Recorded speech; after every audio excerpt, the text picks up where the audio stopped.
क्या आपको लगता है कि बागवानी का मौसम अब खत्म होने वाला है और औजार समेटने का समय आ गया है? तो क्या होगा अगर मैं आपसे कहूं कि अगस्त फसल की दूसरी लहर के लिए खत्म होने का नहीं, बल्कि एक नई शुरुआत का बिगुल है? जी हां, आपने बिल्कुल सही सुना। आज हम इस मिथक को तोड़ेंगे कि अब बुवाई करने में बहुत देर हो चुकी है। मैं आपको 10 ऐसी जल्दी उगने वाली फसलें बताऊंगा जो न केवल समय पर तैयार हो जाएंगी, बल्कि ठंड पड़ने तक आपको सीधे अपनी क्यारी से ताजी सब्जियां और हरी पत्तियां देंगी। हमारे साथ बने रहिए और आपकी बगिया को मिलेगी एक नई जान। कई माली और बागवान अगस्त को सिर्फ फसल काटने और सर्दियों के लिए क्यारियां तैयार करने का महीना मानते हैं। ये सोच उन दिनों की है जब बीजों के विकल्प सीमित थे और जल्दी पकने वाली हाइब्रिड किस्मों के बारे में ज्यादा लोग नहीं जानते थे। लेकिन आधुनिक कृषि तकनीक अब बहुत आगे बढ़ चुकी है। दिन छोटे होने लगते हैं, गर्मी कम हो जाती है और रातें ठंडी होने लगती हैं, और कई फसलों के लिए ये आदर्श परिस्थितियां हैं।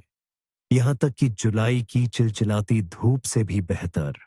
बस जरूरत है सही फसल चुनने और उसे सही समय पर लगाने की। तो आइए अपनी तेजी से बढ़ने वाली सब्जियों की सूची शुरू करते हैं। और इस सूची में सबसे पहला नाम है, जाहिर है, मूली, जो खेत की सबसे तेजी से तैयार होने वाली सब्जी है। यह जड़ वाली सब्जी वाकई गति की चैंपियन है। जरा सोचिए, 18 दिन जैसी मशहूर किस्मों को तो बीज बोने से लेकर आपकी मेज पर कुरकुरी रसीली मूली आने तक 3 हफ्तों से भी कम समय लगता है। यह तो इतना तेज है कि आप गर्मियों की धूप को सचमुच याद करना शुरू करें, उससे पहले ही तैयार हो जाती है। कई लोग सोचते हैं कि मूली सिर्फ बसंत की सब्जी है, पर मैं आपको एक राज बताता हूं। अगस्त में बोई गई मूली अक्सर और भी शानदार उपज देती है। पहला, चिलचिलाती गर्मी कम हो जाती है। तेज गर्मी ही मूली को सख्त और कड़वा बना देती है और उसे फूल पर आने को मजबूर करती है। अगस्त की ठंडी मिट्टी में ऐसी समस्या लगभग नहीं आती। दूसरा, दिन छोटे होने लगते हैं और मूली एक ऐसा पौधा है जिसे कम रोशनी वाला दिन पसंद होता है। यही उसके लिए बहुत फायदेमंद साबित होता है। ऐसी परिस्थितियों में मूली अपनी सारी ऊर्जा रसीली जड़ बनाने पर केंद्रित करती है, न कि बेकार पत्तियां उगाने पर। इसके अलावा छोटी मूली का मुख्य दुश्मन फ्ली बीटल नामक कीट गर्मी के अंत तक उतना सक्रिय नहीं रहता। तो सफल खेती के लिए क्या जरूरी है? यह बहुत आसान है। बहुत जल्दी तैयार होने वाली किस्में चुनें।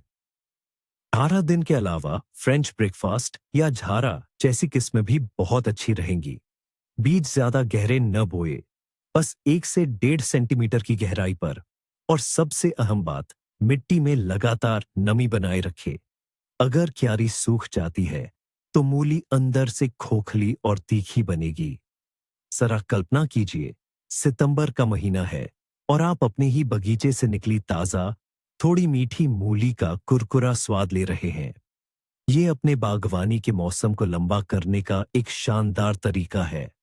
इसके बाद हम बात करेंगे पत्तेदार सब्जियों की, और इनमें सबसे पहले नंबर पर आते हैं, बेशक, हर तरह के सलाद। याद है, गर्मियों में जब बहुत तेज गर्मी पड़ती है तो सलाद कितनी नखरे दिखाता है। कभी वह कड़वा हो जाता है तो कभी झट से फूल निकाल देता है और बिल्कुल खाने लायक नहीं रहता। लेकिन अगस्त और सितंबर का महीना इसके लिए सबसे बढ़िया होता है। ठंडी रातें और दिन की हल्की गर्मी इसकी पत्तियों को अविश्वसनीय रूप से कोमल, रसीला और मीठा बना देती है। कड़वाहट का नामो निशान भी नहीं रहता। ये सलाद उगाने के लिए बिल्कुल सही परिस्थितियां हैं। कौन सी किस्में चुनें? आप पत्तेदार और अर्धगुच्छेदार सेमी हेड किस्मों को प्राथमिकता दें, जैसे लोलोरोसा, ऑकलीफ या हमारा पुराना और भरोसेमंद ओडेस्की कुचेरिया वेट्स। ये तेजी से बढ़ते हैं और 25-30 दिनों के भीतर ही आप इनकी कटाई शुरू कर सकते हैं।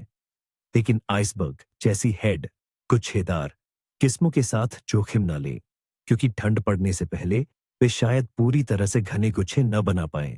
सबसे बड़ा राज यह है कि बीजों को ज्यादा गहराई में न बोए, बस उन्हें नम क्यारी की सतह पर फैला दें और थोड़ी सी मिट्टी या पीठ से हल्के से ढक दें। और मूली की तरह ही मिट्टी को सूखने न दें। सबसे अच्छा बोनस ये है कि आपको पूरे पौधे के बढ़ने का इंतजार नहीं करना पड़ेगा। आप जरूरत के हिसाब से बाहरी पत्तियों को तोड़ते रहे और पौधा लगातार बढ़ता रहेगा और नई हरी पत्तियां देता रहेगा। ये आपके पतझड़ के सलाद के लिए एक सच्चा हरा भरा कन्वेयर बेल्ट है। आइए अब बात करते हैं पतझड़ के बगीचे के एक और शानदार हीरो की, पालक की। कई बागवानों ने इसे वसंत में लगाने की कोशिश की होगी, लेकिन उन्हें निराशा ही हाथ लगी होगी। जैसे ही इसके कुछ शुरुआती पत्ते निकलते हैं, ये फूल की डंडी निकालने लगता है।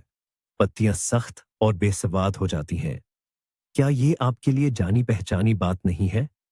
इसका राज यह है कि पालक भी मूली की तरह लंबी धूप और ज्यादा गर्मी पसंद नहीं करता। इसके लिए यह एक संकेत होता है कि अब प्रजनन का समय है। पत्तियों को बड़ा करने का नहीं, लेकिन अगस्त में इसकी बुआई करना किसी वरदान से कम नहीं। इस समय दिन छोटे होने लगते हैं और रातें ठंडी हो जाती हैं। ऐसे मौसम में पालक बहुत बढ़िया पनपता है। यह फूलने में जल्दबाजी नहीं करता, बल्कि इसके बजाय बड़े बड़े मोटे और गहरे हरे रंग के पत्तों का शानदार गुच्छा तैयार करता है। मेरा यकीन मानिए, पतझड़ में उगाया गया पालक बिल्कुल अलग होता है। ये वसंत वाले से कहीं ज्यादा नरम और मीठा होता है। आप माटाडोर या जर्नोलिस्तनी जैसी किस्में चुन सकते हैं। सिर्फ 1.5 महीने में आप सलाद, स्मूदी या सब्जियों के लिए इसके पहले पत्ते तोड़ना शुरू कर सकते हैं। यह एक असली विटामिन बम है जो पतझड़ के मौसम में आपकी रोग प्रतिरोधक क्षमता को मजबूत बनाएगा। अगस्त में पालक लगाकर आप ऐसी फसल पा सकते हैं जिसकी आप वसंत में सिर्फ कल्पना ही कर सकते थे। यह खाली पड़ी क्यारियों का अधिकतम फायदे के साथ इस्तेमाल करने का एक शानदार तरीका है। तो अरुगुला के बारे में आपका क्या सोचना है? अगर आपको ऐसी हरी पत्तियां पसंद है जिनका अपना एक अलग ही तीखा और हल्का अखरोट जैसा स्वाद हो, तो अगस्त का महीना अरुगुला लगाने के लिए सबसे बेहतरीन है। ये जायकेदार पत्ती बहुत तेजी से बढ़ती है और सबसे खास बात यह है कि ठंडे मौसम में इसका स्वाद और भी निखर जाता है। गर्मियों में चिलचिलाती धूप में अरुगुला की पत्तियां बहुत कठोर और जरूरत से ज्यादा कड़वी हो सकती हैं, लेकिन अगस्त और सितंबर की हल्की गर्माहट में इसका चटपटापन एक अनोखा और सौम्य स्वाद ले लेता है। यह मुंह में तेजी नहीं छोड़ती, बल्कि व्यंजनों के स्वाद को खूबसूरती से बढ़ाती है। होने के सिर्फ 3 ज्यादा से ज्यादा 4 हफ्तों के अंदर ही आप इसकी पहली ताजा पत्तियां तोड़ सकेंगे। और अरुगुला की सबसे अच्छी बात इसकी दोबारा उगने की क्षमता है। आपको पौधे को जड़ से उखाड़ने की जरूरत नहीं है। बस बाहरी पत्तियों को सावधानी से काट लें या नोच लें, बीच में बढ़ने वाले हिस्से को छोड़ दें और यह आपको बार बार ताजी हरी पत्तियां देती रहेगी, लगभग पाला पड़ने तक। जरा कल्पना कीजिए, पतझड़ के बीच में अपनी बगिया से सीधे पिज्जा, सलाद या सैंडविच के लिए ताजी खुशबूदार अरुगुला। यह शायद सबसे आसान तरीका है अपने खाने में थोड़ा इटालियन स्वाद और स्टाइल जोड़ने का, और वह भी बिना किसी खास मेहनत के। आइए अब बात करते हैं आपके रसोई घर में इस्तेमाल होने वाली ताजी हरी पत्तियों की, और इनमें सुआ, दिल को कोई नहीं हरा सकता। ये काफी सीधा साधा लगता है ना? लेकिन इसमें भी कुछ बारीकियां हैं। सुआ एक ऐसी फसल है जिसे आप पूरी गर्मी लगातार बो सकते हैं, और अगस्त का महीना भी इसका अपवाद नहीं है। बहुत से लोग सोचते हैं कि अगर एक बार वसंत में सुआ बो दिया तो ये पतझड़ तक बढ़ता रहेगा, पर ऐसा नहीं है। वसंत का सुआ जल्दी ही मोटा और कड़ा हो जाता है और बीज बनाने के लिए फूल निकालने लगता है, जबकि हमें तो कोमल, ताजी और खुशबूदार पत्तियां चाहिए। यही वजह है कि अगस्त में सुआ बोना इतना महत्वपूर्ण है। जब वसंत का सुआ पुराना होकर अपनी गुणवत्ता खोने लगता है, तब आप एक नई फसल बोते हैं। 3-4 हफ्तों में आपके पास फिर से ताजी रसीली पत्तियां होंगी, जो सलाद के लिए, खीरे के अचार के लिए या बस ताजी उबली आलू पर छिड़कने के लिए एकदम सही होंगी। देर से बोने के लिए सुआ की झाड़ीदार किस्में चुनें, जैसे एलिगेटर या बुआन। ये किस्में लंबे समय तक फूल नहीं निकालती और बहुत अधिक हरी पत्तियां देती हैं। सोआ के बीज अपनी सतह पर मौजूद आवश्यक तेलों के कारण अंकुरित होने में काफी समय लेते हैं। इस प्रक्रिया को तेज करने के लिए उन्हें कुछ दिनों के लिए गुनगुने पानी में भिगोया जा सकता है। पानी को समय समय पर बदलते रहे। यह सरल तरीका आपको फसल और भी जल्दी पाने में मदद करेगा। धनिया की बात करें, जिसे अक्सर लोग उसकी पत्तियों के लिए सिलेंट्रो और बीजों के लिए धनिया कहते हैं। अगर आपने कभी चिलचिलाती गर्मी में धनिया उगाने की कोशिश की है, तो आप उस परेशानी से वाकिफ होंगे। जैसे ही कोमल अंकुर निकलते हैं, वे तुरंत फूलने लगते हैं। 2-4 पत्तियां मुश्किल से निकलती है कि पौधा फूल का तना निकालने लगता है।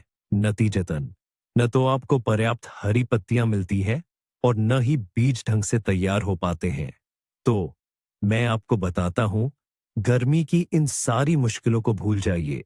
अगस्त में धनिया बोना ही सबसे बेहतरीन उपाय है। धनिया कई अन्य सुगंधित जड़ी बूटियों की तरह तेज गर्मी और लंबे दिन बिल्कुल पसंद नहीं करता। ये उसके लिए तुरंत फूलने का संकेत होता है, लेकिन देर गर्मियों की ठंडक और छोटे होते दिन उसके लिए आदर्श वातावरण है। ऐसे आरामदायक माहौल में धनिया को बीज बनाने की कोई जल्दी नहीं होगी। इसके बजाय वह अपनी सारी ऊर्जा घने, फैले हुए और अविश्वसनीय रूप से सुगंधित पत्तियां बनाने में लगाएगी। पत्तियां बड़ी, कोमल और उसी तेज, भरपूर स्वाद वाली होंगी। आप कई बार कटाई कर पाएंगे, जिससे आप पूरे पतझड़ के मौसम के लिए सलाद, सूप और चटनी के लिए ताजी धनिया पत्ती प्राप्त कर सकेंगे। यह प्रकृति से बिना किसी संघर्ष के असली और अच्छी गुणवत्ता वाला धनिया उगाने का आपका सुनहरा मौका है। हरी प्याज के पत्तों को उगाना न भूलें।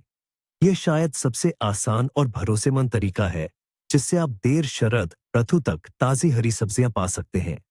और इसके लिए आपको बीजों से कोई झंझट करने की जरूरत भी नहीं पड़ेगी। आपको बस सामान्य छोटे प्याज या वे छोटे कंद चाहिए होंगे, जो फसल कटाई के बाद आपके पास बच गए हों।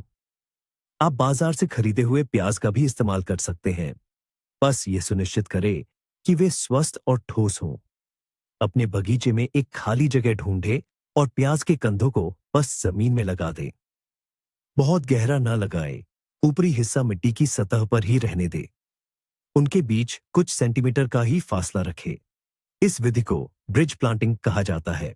बस कुछ ही हफ्तों में जमीन से रसीले हरे पत्ते निकल आएंगे। ठंडी जलवायु इनके लिए बहुत फायदेमंद होती है। पत्ते तेजी से नहीं बढ़ते, लेकिन वे बहुत गूदेदार, सुगंधित और लंबे समय तक मुलायम रहते हैं। आप जरूरत के हिसाब से प्याज के कंधों को निकाल सकते हैं या पत्तों को कैंची से काट सकते हैं। कंद को जमीन में ही छोड़ दें, ताकि वह फिर से नई हरी पत्तियां दे सके। यह गर्मियों का मौसम खत्म होने के बाद भी अपनी क्यारी से विटामिन पाने का सबसे भरोसेमंद तरीकों में से एक है। तो आइए इस पतझड़ में अपने बगीचे में कुछ नयापन लाते हैं। पैक्चो कैसी रहेगी? अगर आपने अभी तक इस कमाल की एशियाई पत्ता गोभी को नहीं उगाया है, तो इसे शुरू करने के लिए अगस्त का महीना बिल्कुल सही है। पैक्चोई, जिसे डंठल वाली पत्ता गोभी भी कहा जाता है, बागवानों के लिए एक सच्चा तोहफा है। यह अविश्वसनीय रूप से तेजी से बढ़ती है। बीज बोने से लेकर फसल कटाई तक इसमें बस 40-50 दिन लगते हैं। इसका मतलब है कि अगर आप इसे अगस्त की शुरुआत में बोते हैं, तो आपको सितंबर तक पक्की फसल मिल जाएगी। पैक चोई का सबसे बड़ा फायदा यह है कि यह हमारी जानी पहचानी पत्ता गोभी की तरह सिर, हेड नहीं बनाती। खाने के लिए इसके रसीले, कुरकुरे, कूदेदार डंठल और कोमल हरे पत्ते इस्तेमाल किए जाते हैं। इसका स्वाद पत्ता गोभी और पालक के बीच का होता है, लेकिन इसमें एक बहुत ही नाजुक और ताजा स्वाद होता है। अपनी सफेद पत्ता गोभी जैसी प्रजातियों के विपरीत पैक्चो को देखभाल की बहुत कम जरूरत होती है। यह ठंड को सह सकती है और पतझड़ की ठंडी हवा को आसानी से झेल लेती है। इसके अलावा गर्मी के आखिर तक पत्ता गोभी के मुख्य दुश्मन माने जाने वाले कीड़ों जैसे फ्ली बीटल्स का हमला भी कम हो जाता है। इसका मतलब है कि आपको शायद कीटों से लड़ने की जरूरत भी नहीं पड़ेगी। सलाद, सूप और झटपट फ्राई, स्टर फ्राई की हुई सब्जियों में यह लाजवाब लगती है। जरूर कोशिश करें, ये बहुत आसान है। तो अब बात करते हैं कि इन पौधों को कहाँ और कैसे लगाएं, क्योंकि अगस्त तक आते आते कई क्यारियां खाली हो जाती हैं। लेकिन थकी हुई मिट्टी में सीधे बीज बोना अच्छा नहीं है। मिट्टी को थोड़ा तरोताजा करके दूसरे चक्र की बुवाई के लिए तैयार करना होगा। दोबारा बुवाई से पहले क्यारी को अच्छी तरह से ढीला या भुरा भुरा कर लें। गर्मी में बार बार पानी देने और बारिश से मिट्टी सख्त हो जाती है और नए पौधों की जड़ों को हवा की जरूरत होती है। ऊपरी 5-7 सेंटीमीटर की परत को ढीला करने के लिए कुदाल या खुरपी का इस्तेमाल करें। मिट्टी की संरचना को खराब न करने के लिए ज्यादा गहरा खोदने की जरूरत नहीं है। सबसे महत्वपूर्ण कदम है मिट्टी को पोषण देना। वसंत और गर्मियों में पहले पौधों ने मिट्टी से बहुत सारे पोषक तत्व खींच लिए होते हैं। ताकि दूसरी फसल भी उतनी ही अच्छी हो, मिट्टी को उसका हक वापस देना जरूरी है। इसके लिए सबसे अच्छा विकल्प है थोड़ा अच्छी तरह सड़ा हुआ खाद, कंपोस्ट या वर्मी कंपोस्ट डालना। इसे प्रति वर्ग मीटर लगभग 2 लीटर के हिसाब से क्यारी की सतह पर फैला दे और हल्के हाथ से रेक या पंजे से मिट्टी में मिला दे। इससे नए पौधों को तेजी से बढ़ने के लिए जरूरी शुरुआती ऊर्जा मिलेगी। ताजी गोबर की खाद का इस्तेमाल न करें, क्योंकि यह नए उगते पौधों की कोमल जड़ों को जला सकती है। नाइट्रोजन युक्त रासायनिक खाद से भी बचे। शरद ऋतु में ज्यादा नाइट्रोजन की जरूरत नहीं होती, क्योंकि यह पौधों की ठंड सहने की क्षमता को कम कर देता है। बस थोड़ी सी खाद और आपकी क्यारी फिर से शानदार पैदावार के लिए तैयार है। अब बात करते हैं सबसे जरूरी चीज की, पानी की। पानी देना यानी सिंचाई एक अहम पहलू है। इस बात से धोखा मत खाइए कि अगस्त का महीना आते आते पतझड़, शरद ऋतु करीब आ गई है। सूरज अब भी काफी तेज हो सकता है और मिट्टी, खासकर दक्षिणी इलाकों में, बहुत ज्यादा सूख सकती है। जो छोटे अंकुर अभी अभी बीजों से निकले हैं, वे सूखे के प्रति अविश्वसनीय रूप से संवेदनशील होते हैं। उनकी नन्ही जड़ें मिट्टी की ऊपरी सतह के पास होती हैं, जो सबसे पहले सूखती है। सिंचाई के बिना एक भी गर्म दिन आपकी सारी मेहनत पर पानी फेर सकता है। इसलिए बुवाई के बाद पहले 2 हफ्तों तक अपनी क्यारी पर लगातार नजर रखें। मिट्टी को मध्यम रूप से नम रखें, लेकिन उसे दलदल में न बदले। बेहतर होगा कि आप थोड़ी थोड़ी मात्रा में, लेकिन अक्सर पानी दें। अगर मौसम सूखा है तो शायद हर दिन भी। पानी देने के लिए एक महीन छन्नी वाली फुहार का उपयोग करें, ताकि मिट्टी न बहे और नाजुक अंकुरों को नुकसान न पहुंचे। जब पौधे बड़े और मजबूत हो जाए, तो आप पानी देना कम कर सकते हैं। तब कम बार, लेकिन ज्यादा पानी दें, ताकि पानी जड़ों तक गहराई तक पहुंच सके। याद रखें, अगस्त में नियमित और सही तरीके से पानी देना आपकी दूसरी फसल की आधी सफलता है। अब बात करते हैं कुछ ऐसी सब्जियों की जो जमीन के नीचे उगती है। क्या आपको लगता है कि अब इनके लिए बहुत देर हो चुकी है? तो ऐसा बिल्कुल नहीं है। जरूर, आप अब सर्दियों के लिए बड़े चुकंदर नहीं उगा पाएंगे, लेकिन इसकी जरूरत भी नहीं है। हमारा लक्ष्य है गुच्छे वाली उपज तैयार करना। ये छोटे, बहुत ही मुलायम और मीठे कंद होते हैं, जिनका आकार पिंग पोंग की गेंद जितना या उससे थोड़ा बड़ा होता है। इनकी खासियत यह है कि ये बस कुछ ही मिनटों में पक जाते हैं और स्वाद में ये अपने बड़े, सख्त चुकंदरों से कहीं ज्यादा बेहतर होते हैं। इतना ही नहीं, ऐसे छोटे चुकंदर की सिर्फ जड़ ही नहीं, बल्कि इसकी रसीली और मुलायम पत्तियां भी खाने लायक होती हैं, जिन्हें आप पालक की जगह सलाद या सूप में इस्तेमाल कर सकते हैं। इस काम के लिए सबसे जल्दी पकने वाली किस्में चुनें। बोरोदो 237, बोर्डो 237, डेट्रॉइट, डीट्रॉइट या पाब्लो F1, पाब्लो F1 जैसी किस्में बेहतरीन रहेंगी। अंकुरण से लेकर कटाई तक इन्हें तैयार होने में 60 से 80 दिन लगते हैं।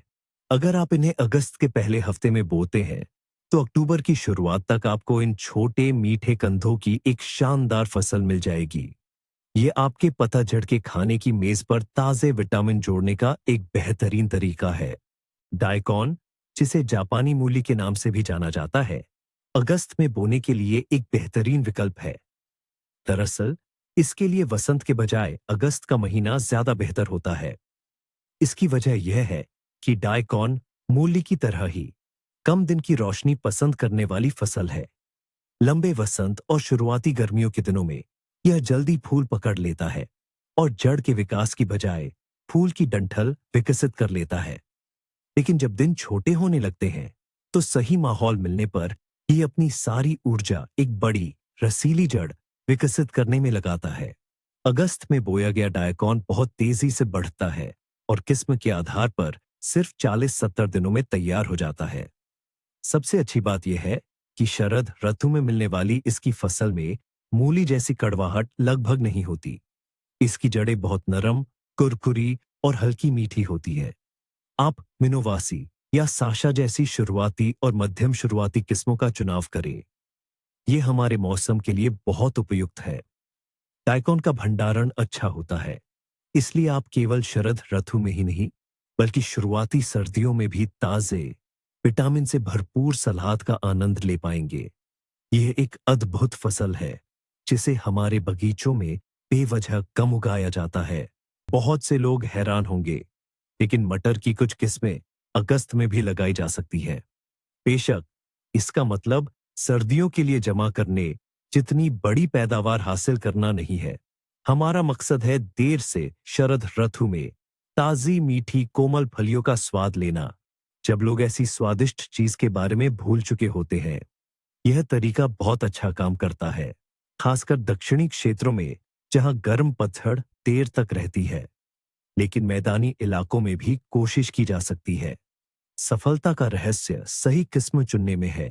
आपको ऐसी सबसे जल्दी पकने वाली, अत्यधिक मीठी किस्में चाहिए, जिनमें अंकुरण से लेकर पहली फलियों तक पहुंचने में केवल 45-50 दिन लगते हैं। एम्ब्रोसिया और जेगालोवा 112 जैसी किस्में बहुत अच्छी रहेंगी। बुवाई से पहले मटर के दानों को 1 दिन के लिए गुनगुने पानी में भिगोना जरूरी है, ताकि वे फूल जाएं और तेजी से अंकुरित हो। अपने खेत या बगीचे में इसके लिए सबसे धूप वाली और हवा से सुरक्षित जगह चुनें और तुरंत सहारे लगाना न भूलें, जिन पर यह अपनी बेलों से लिपट सके। कल्पना कीजिए पतझड़ के बीच में इस छोटे से उत्सव की। झाड़ी से एक कुरकुरी, रसीली फली तोड़ना जो मीठे दानों से भरी हो। यह एक छोटा सा चमत्कार है, जिसे आप अपने हाथों से सच कर सकते हैं। आइए अब बात करते हैं कि कैसे हम प्रकृति को मात देकर अपनी शरदकालीन फसलों की उम्र बढ़ा सकते हैं। देर से लगाई गई फसलों का सबसे बड़ा दुश्मन जाहिर तौर पर शुरुआती पाला होता है। यह पाला अचानक पड़ सकता है और रातों रात आपकी पूरी उपज को नष्ट कर सकता है। लेकिन हमारे पास एक भरोसेमंद साथी है, एग्रोफाइबर। स्पन बॉन्ड या ल्यूट्रासिल जैसे नॉन वूवन कपड़े से बना यह हल्का आवरण कमाल कर सकता है।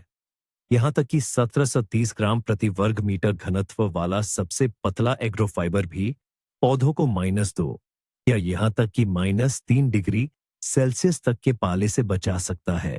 और इससे आपको 2-3 अतिरिक्त हफ्ते का विकास काल मिल सकता है, जो शरदकालीन फसल के लिए अक्सर बहुत महत्वपूर्ण होता है। सबसे अच्छा होगा कि आप अपनी क्यारियों के ऊपर पहले से ही तार या प्लास्टिक पाइप के छोटे मेहराब लगा लें। इससे आप मौसम का खराब पूर्वानुमान मिलते ही किसी भी समय तुरंत कवर डाल सकेंगे। दिन में जब धूप निकले तो इसे हटा देना बेहतर है, ताकि पौधों को पर्याप्त धूप और हवा मिल सके। यह साधारण सा कवर सिर्फ ठंड से ही नहीं बचाएगा, बल्कि एक अधिक अनुकूल माइक्रोक्लाइमेट भी बनाएगा, जो आपकी सब्जियों की वृद्धि को तेज करेगा। ये एक छोटा सा प्रयास है, जिसके फायदे बहुत बड़े हैं। इसके अलावा एक और छोटा सा राज जो आपको बिना ज्यादा झंझट के बेहतरीन शरद ऋतु की फसल प्राप्त करने में मदद करेगा, वह है सही जगह का चुनाव। दोबारा फसलें कहीं भी नहीं लगानी चाहिए। एक ही मौसम में भी फसल चक्र के सिद्धांत का पालन करें। इसके लिए सबसे बेहतरीन विकल्प वे क्यारियां हैं, जो जल्दी आलू, गांठ वाले प्याज या सर्दियों के लहसुन की फसल के बाद खाली हुई है। आखिर क्यों इन्हीं क्यारियों को चुना जाए? पहला कारण यह है कि इन फसलों के लिए आपने शायद पतझड़ या वसंत में अच्छी मात्रा में जैविक खाद डाली होगी और वहां की मिट्टी अभी भी काफी उपजाऊ है। नए पौधों को इससे एक शानदार विरासत मिलेगी। दूसरा कारण यह है कि ये फसलें अलग-अलग पौधों के परिवारों से संबंधित होती हैं। उदाहरण के लिए, प्याज और लहसुन के बाद आप बेझिझक कोई भी हरी पत्तेदार सब्जी, मूली या चुकंदर लगा सकते हैं। इससे मिट्टी में उन बीमारियों और कीटों के जमा होने का खतरा कम हो जाता है, जो किसी एक विशेष पौधे के परिवार के लिए विशिष्ट होते हैं। आप एक तरह से क्यारी को फिर से तैयार करते हैं, जिससे रोगजनक पैथोजन अपनी जड़ें नहीं जमा पाते। इस तरह आप एक साथ दो समस्याओं का समाधान करते हैं। एक ओर आप जमीन को खाली और खरपतवारों से भरा होने से बचाते हैं, और दूसरी ओर नई रोपण के लिए अधिकतम अनुकूल और स्वस्थ परिस्थितियां बनाते हैं। ये आपके बगीचे के हर इंच का स्मार्ट और प्रभावी उपयोग है। तो ऐसे में क्या करें जब आपने अपनी सारी फसल काट ली हो, लेकिन अब कुछ और खाने की चीज बोने का मन न हो या समय न हो? जमीन को खाली न छोड़ें। ये सबसे बड़ी गलती है। खाली जमीन खरपतवारों और मिट्टी के कटाव को न्योता देती है। लेकिन इसका एक शानदार उपाय है, हरी खाद। हरी खाद, जिसे ग्रीन मैन्योर या सीडेड भी कहा जाता है, ऐसे पौधे हैं जिन्हें फसल के लिए नहीं, बल्कि मिट्टी को बेहतर और स्वस्थ बनाने के लिए बोया जाता है। और अगस्त का महीना इन्हें बोने के लिए सबसे सही है। सबसे लोकप्रिय और तेजी से बढ़ने वाली हरी खाद सफेद सरसों है। यह सिर्फ तीसरे दिन ही अंकुरित हो जाती है और तेजी से अपनी हरी पत्तियां बढ़ाती है। इसकी जड़ें मिट्टी को बहुत अच्छी तरह ढीला करती है और इसकी पत्तियों में मौजूद आवश्यक तेल वायरवर्म जैसे कीटों को दूर भगाते हैं। साथ ही फाइटोफ्थोरा जैसी बीमारियों को फैलने से रोकते हैं। एक और बढ़िया विकल्प फैसीलिया है। यह एक बहुमुखी हरी खाद है जो किसी भी मुख्य बागवानी फसल का रिश्तेदार नहीं है, जिसका मतलब है कि इसे किसी भी फसल के बाद या पहले बोया जा सकता है। अगस्त में हरी खाद बोकर आप उन्हें ठंड पड़ने से पहले अच्छी तरह से बढ़ने का मौका देंगे। देर से पतझड़ में आप उन्हें काटकर मिट्टी में मिला सकते हैं, जिससे मिट्टी ऑर्गेनिक पदार्थों से भरपूर हो जाएगी। या फिर आप उन्हें सर्दियों के लिए मल्च के रूप में भी छोड़ सकते हैं, जो जमीन को जमने से बचाएगी। ये आपकी भविष्य की फसल के स्वास्थ्य के लिए सबसे अच्छा निवेश है। अब बात करते हैं एक आम गलती की, जो अक्सर नए लोग दूसरे फसल के विचार से प्रेरित होकर कर बैठते हैं। इस लालच में मत पड़िए। सबसे बड़ी गलती यह है कि अगस्त में ऐसी फसलें लगा देना जिनकी वृद्धि का समय बहुत लंबा होता है।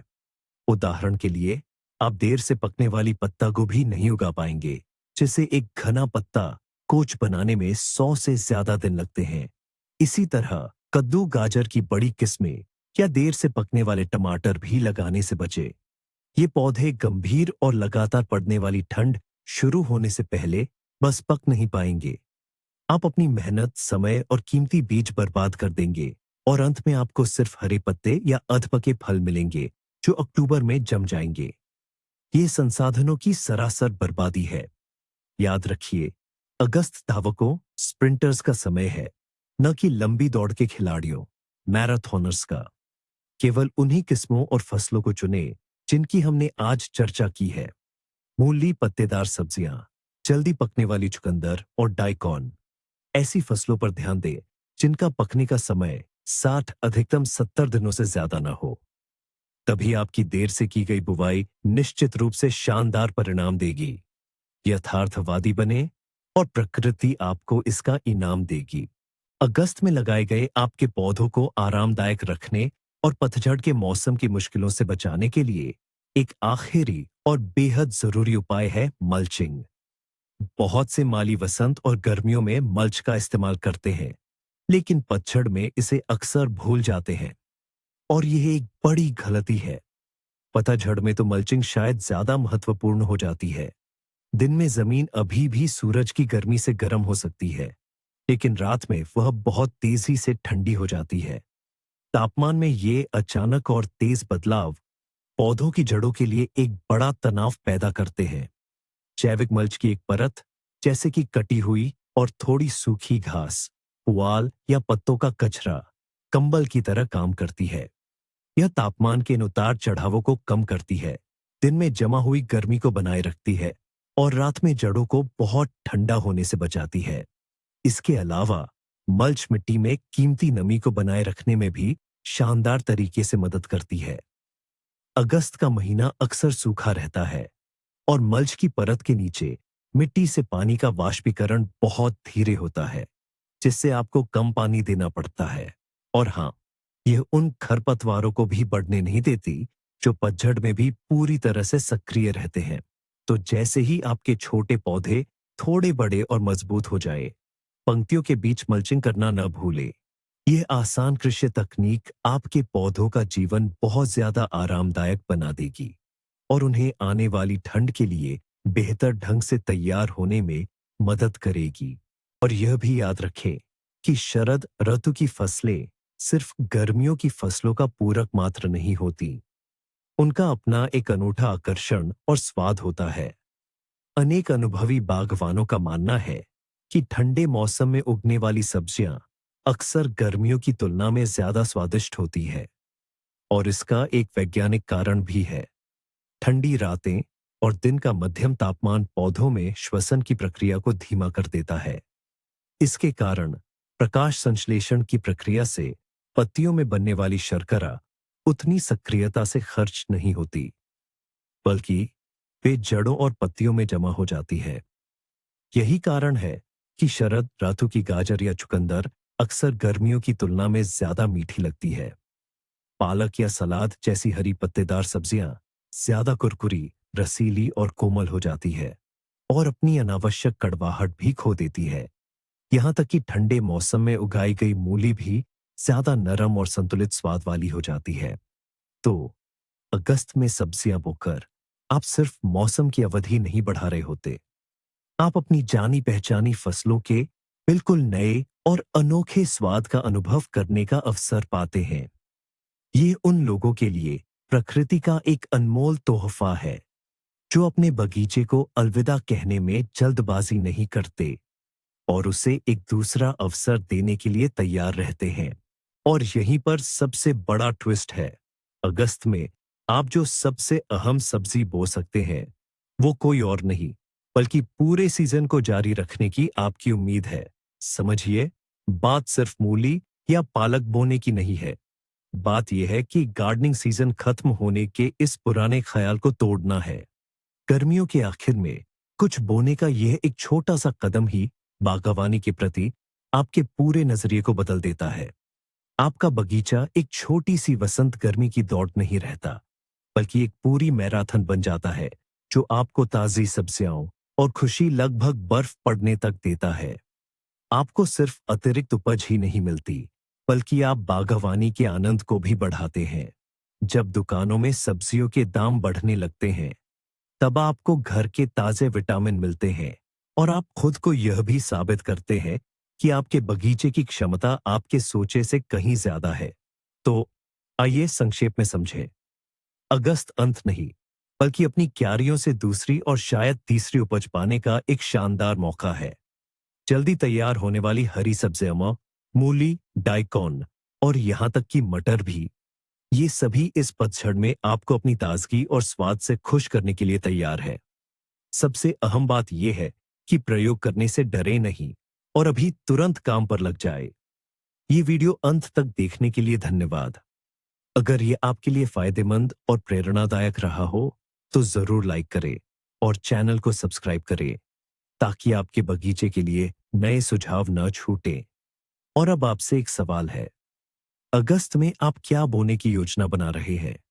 या शायद आपके पास देर से बोने वाली कोई गुप्त सब्जी है जिसका मैंने जिक्र नहीं किया? टिप्पणियों में इसके बारे में जरूर लिखें। आपका अनुभव पढ़ना बहुत दिलचस्प होगा।